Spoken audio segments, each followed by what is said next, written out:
پارہ دوسرا سورۃ البقرہ آیت 158۔ بے شک صفا اور مروہ اللہ کی نشانیوں میں سے ہیں، تو جو اس گھر کا حج یا عمرہ کرے اس پر کچھ گناہ نہیں کہ ان دونوں کے چکر لگائے، اور جو کوئی اپنی طرف سے بھلائی کرے بے شک اللہ نیکی کا بدلہ دینے والا خبردار ہے۔ اس سے پچھلی آیت میں صبر اور صابرین کا بیان کیا گیا، اور اب صبر کا ایک مشہور و عظیم واقعہ بیان کیا جا رہا ہے۔ صفا اور مروہ مکہ مکرمہ کے دو پہاڑ ہیں جو کعبہ معظمہ کے بالمقابل مشرق کی جانب واقع ہے۔ حضرت حاجرہ رضی اللہ تعالی عنہ اور حضرت اسماعیل علیہ السلام نے ان دونوں پہاڑوں کے قریب اس مقام پر جہاں زمزم کا کنواں ہے حکم الہی سے سنوت اختیار فرمائے۔ اس وقت یہ مقام سنسار بیابان تھا،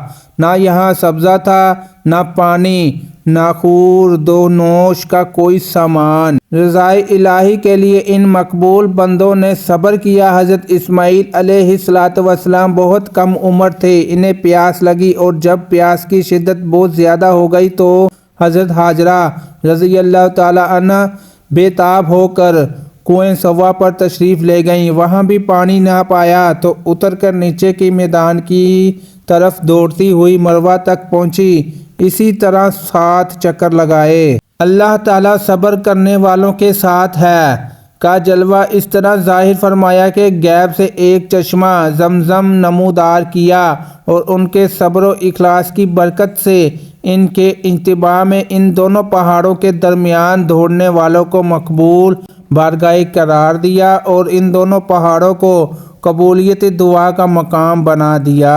صفا اور مروہ اللہ کی نشانیوں میں سے ہیں، جیسے کعبہ، عرفات، تینوں جمرات جن پر رمی کی جاتی ہے، صفا، مروہ، منحا، مساجد، یا وہ شرع زمانہ ہو جسے رمضان، حرمت والے مہینے، عید الفطر، عید الاضحیٰ، یوم جمعہ، ایام تشریق، وہ شاعر، کوئی دوسری علامت ہو جسے اذان، اقامت، نماز باجماعت، نماز جمعہ، نماز عیدین، ختنہ، یہ سب شرائع دین ہیں۔ جس چیز کو صالحین سے نسبت ہو جائے وہ چیز عظمت والی بن جاتی ہے، جیسے صفا پہاڑ حضرت حاجرہ رضی اللہ تعالی عنہ کے قدم کی برکت سے اللہ تعالیٰ کی نشانی بن گئے۔ اور یہ بھی معلوم ہوا کہ معظم چیزوں کی تعظیم توقیر دین میں داخل ہے، اسی لیے صفا اور مروہ کی صحیح حج میں شامل ہوئی۔ زمانہ جاہلیت میں صفا اور مروہ پر 2 بت رکھے تھے۔ صفا پر جو بت تھا اس کا نام اصفاف، اور جو بت مروہ پر تھا اس کا نام نائلہ تھا۔